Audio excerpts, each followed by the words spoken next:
જય માતાજી। આજે આપણે બાજરીના રોટલામાં ખાઈ શકીએ તેવું મસ્ત રીંગણ બટાકાનું શાક રસાવાળું બનાવીએ છીએ। એ માટે મેં મોટી સાઈઝના 4 જેવા રીંગણ લીધા છે, 3 બટાકા લીધા છે, 1 ટામેટું અને લીલા મરચાં।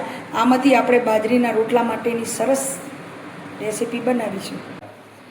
જો આપણે શાક માટે 1 ટામેટું મેં કાપી લીધું છે, લસણ મેં ટીચીને તૈયાર રાખ્યું છે અને તમે જોઈ શકો કે બટાકા રીંગણ મેં લાંબી સ્લાઇડમાં કાપ્યું છે, તમે જોઈ શકો છો।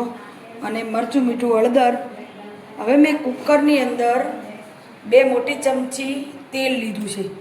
હવે આની અંદર આપણે રાઈ નાખીશું। ચલો આપણી રાઈ ફૂટી ગઈ છે, ચપટી હિંગ નાખીશું, પછી થોડાક લીલા મરચાં અને જે આપણે લસણ ટીચીને રાખ્યું હતું એ નાખીશું।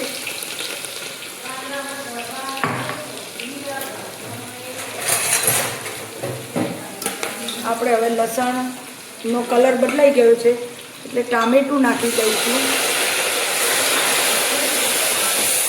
હવે આની અંદર જ આપણે મસાલા કરી દેવાના છે। 1/2 ચમચી હળદર,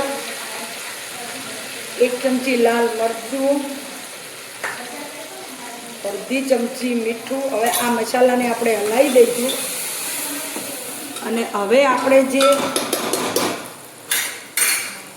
જે સ્લાઇડમાં પેલું રીંગણ અને બટાકા હતા એ આપણે અંદર ઉમેરી દઈશું।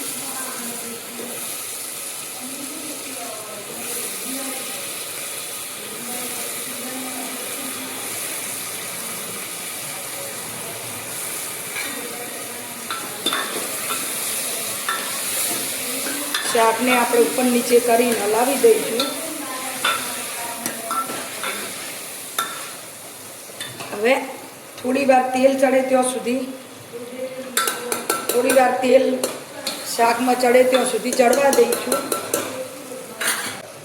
અને અડધાથી પણ ઓછું આપણે પાણી નાખી દઈશું અને હવે આપણે કુકરને બંધ કરી દઈશું।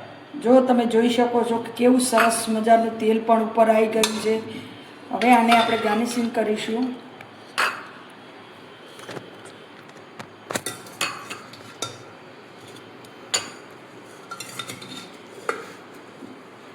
હવે ઉપર આપણે લીલા ધાણાથી એનું ગાર્નિશિંગ કરીશું।